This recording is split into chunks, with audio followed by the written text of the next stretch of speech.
চালক শফিকুল জানান, ঘটনার ৩ দিন আগে এই মাইক্রো স্ট্যান্ড থেকে তার কাছ থেকে একটি বিজনেস কার্ড নিয়ে যান ফোরকান। ওনার সাথে আমরা এনে বিকেলবেলা মঙ্গলবার মঙ্গলবার বিকেলবেলা এনে বৈশা আরো ৮-১০ জন মালিক ড্রাইভার সব মিলে বসে রয়েছি। হঠাৎ করে একটা লোক আসছে, যেমন আপনি যেমন জিজ্ঞেস করছেন এরা যে মুখ আসেনি, এমন হঠাৎ করে একটা লোক আসছে মতন আমি জিজ্ঞেসি প্রথম, ভাই কি লাগবো? একটা গাড়ি লাগবে। কই যাইবেন? গোপালগঞ্জ। কবে যাইবেন? যামো, একটা কার্ড দেন। এই একটা কার্ড নিয়ে গেছে। শুক্রবারে রাত্রে ১:৩০টার দিকে আমার ফোন দিছে। ফোন দিয়ে বলতেছে যে ভাই গাড়ি খালি আছে না? আমি জি আছে। কয়ে আপনার একটা টিপ মারবেন ৪টার সময়, আমার নদীর হেফার নামাই দিবেন, পদ্মার হেফার। ঠিক আছে, ভাড়া কত? আমি ৭,০০০ টাকা। তারপরে উনি আমাকে বলে ৫০০ টাকা কম নেন। আমি না, দেখেন আমরা মাওয়া যাই সবসময় ৫,০০০ টাকা, যেহেতু ব্রিজ ভাড়া আছে ১৫০০ টাকা, আমার ৭,০০০ টাকা দিতে হবে। আচ্ছা ঠিক আছে, আপনার ৪টার সময় আমার নেন। করতে নেবো বলছে রাউতকোনাথ মাদ্রাসার আগে ৩ তলা একটা বিল্ডিং আছে, বিল্ডিংয়ের সামনে। আচ্ছা ঠিক আছে, বা আমি তো একা থাকি, বাড়ির লোক থাকে না, আপনি আমার একটু ফোন দেওয়া হজাক করে নাম, তো যেহেতু যাইবেন হজাক পাইবেন ওই।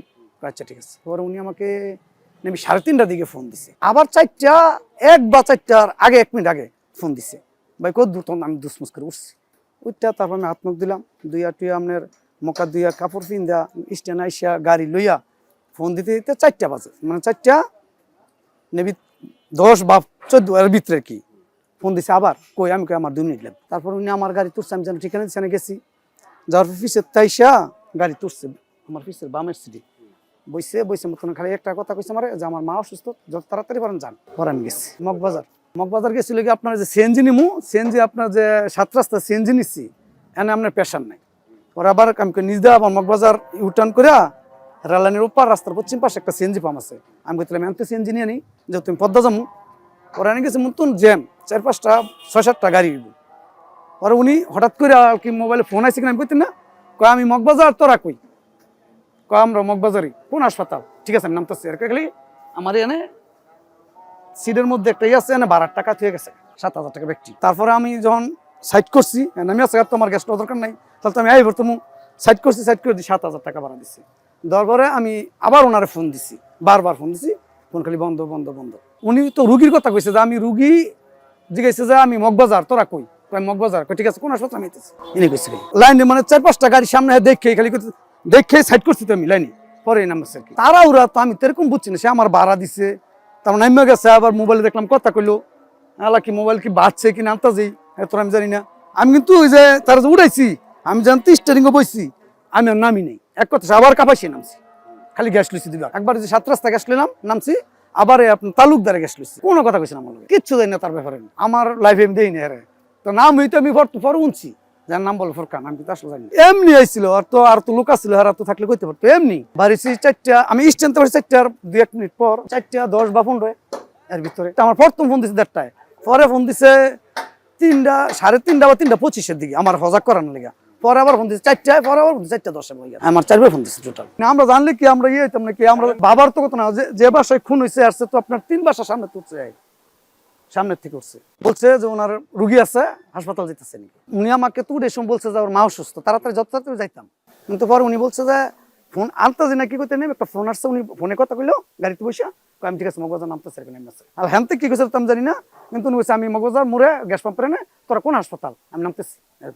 পরে আমি আইসে তুই নেবার আমরা গেছি দেখতে, তখন তো আমার কি মনে হইব, তো আমি আসলে নিজেই কইতে পারতাম। আমি তো মানে কি অবস্থা আমার, তো আমি নিজেই কইতে পারি না। ভিতরে একটা বয় ঢুকছে, গাড়িতে কোনো অস্বাভাবিক দেখিনি, কোনো কথাই কয় নাই। আমি তো ভাবছি ঘুমাইতেছে, বরাত্রে আমি ভাবছি ঘুমাইতেছে দেখা। তারপর আমি সিরিয়াস ভয় পেয়েছি, আমি নিজে আমি ঘুমাইতে পারি না। ডিরেক্ট যে ও তো আমাকে খুন করে ফেলতে পারতো। ফার্স্টটা এই যে আমার মানে বোন ভাই মা বা ভাই তো নাই, মা সব পরিবার সবাই আমার সাথে নিয়ে আবার ঘুমাইছে। আমি পুরো ভয় গেছিলাম যে ওনার যে কাহিনীটা দেখছি, দেখার পরে মানে এই জায়গা তাইসা পরে ফেসবুকে দেখলাম। আমি দেখার পর তো আমি একটা চিন্তা ঢুকলো যে আমি যেই আমরা তো নির্জন এলাকা, এখন তো আমারও যুবকের যেতে পারতো। ওই যে একটা বই ঢুকছি, এ বউ আমার অনেক কাজ করে এখন। মানে আমি আপনার গাড়ি চালাই স্ট্যান্ডে ৯৮ থেকে। আমার জানা মতন এই যে লোকে আসলে সব কিন্তু আমার সার্গিক সব যা দেন আমার জানা মতন আমি কোনোদিন মানে একটা নেশা করে গাড়ি তুলে আমি লোকটা উঠাইছি। তখন আমার কি অবস্থা আপনি আমার বুকে ধরলে কইতে পারবেন যে এখন আপনি আমার প্রশ্ন করতেছেন, আমার বুকের ভিতরে যে কোপনিটা চলতেছে ঠিক তার চেয়ে বেশি, মানে আমি কি বলবো, আমার বলার কোনো ভাষা ছিল না। আমি রাত্রে গায়ে টিপ মারি না, ফেরত মারিও না, আর ভবিষ্যতে অপরিচিত রাত্রে কোনো টিপ মারবো না, এটা আমি মানে আমার মনের থেকে একটা ইয়া নিচ্ছি গা, যে অপরিচিত লোকের আমি রাত্রে টিপ মারবো না। আর স্টেনে কোনো লোকে আমার ফোন দিলে, এখন বর্তমানে ফোন দিলে আমি জিজ্ঞেস করিলি যে তোর পরিচিত নাকি, আমার একটা ভয় ঢুকছে। আমাকে 3তলা বিল্ডিং এর ঠিকানা দিয়েছিল, আমি জিজ্ঞেস করছিলাম যে ইট খোলার পাশে কিনা, উনি বলে হ্যাঁ ইট খোলার পাশে। তা আমি ভাবছি এটা, তারপর আমি এইখানে দাঁড়াইছি, হ্যাঁ দাঁড়াইছি, যে ভাবছি এটা মনে রাস্তা। পরে উনি পিছের থেকে আইসা আমার গাড়িটা এনেছিল, এনে এবারে বসছিল, আইসা আমি তো এই পাশে বসা, উনি খালি পিছের থেকে আইসা বসলো, যে বললো যে আমার, হ্যাঁ পিছের সিটে বামের, বসলো যে আমার মার অসুস্থ, তো একটু তো যত তাড়াতাড়ি পারেন চলে যান। এই এরপর আর তার কোনো কথা নেই। আমি তো লাস্ট কল দিচ্ছি 4টা পরে, আমার হাতে কল দিচ্ছি 10টা, 4টা 10 বা 14-15 এরকম, এই রাস্তায় চলে গেছে। আমি এর সামনে দিয়ে কিন্তু আপনার ওই কি জানি কয় নিলিবিলি জায়গা, তখন তো আমি কি কম, এই পরবর্তীতে যখন আমি আসলাম কাপাসিয়ায়, আসার পরে যখন আমি ফেসবুকে ঢুকছি, তখন তো আমি আগে তো ফেসবুকে ঢুকিনি, যখন ঢুকছি, ঢুকে যখন সিনারিগুলো দেখছি, তখন আমার নিজের কাছে কি বলবো আপনারা, যে আমার মানে ইয়া বয়ের দেখা আমার এই যে বাড়িউলি আছেন, তারপরে মা বোন সবাই মিল্লা মানে আমার মানে একটা ইয়ার মধ্যে রাখছে আর কি, যে ভয় পাইছে না, তো এখন তার কিছু একটা ভয় পাইছে যে ও তো আমাকে খুন করে ফেলতো। আমার মনে হচ্ছে লোকটা এই ভিত থেকে আসছে। আমি বলছিলাম কোন জায়গার থেকে উঠবেন, উনি বলছে রাউতকুনা মাদ্রাসার অল্প একটু উত্তরে।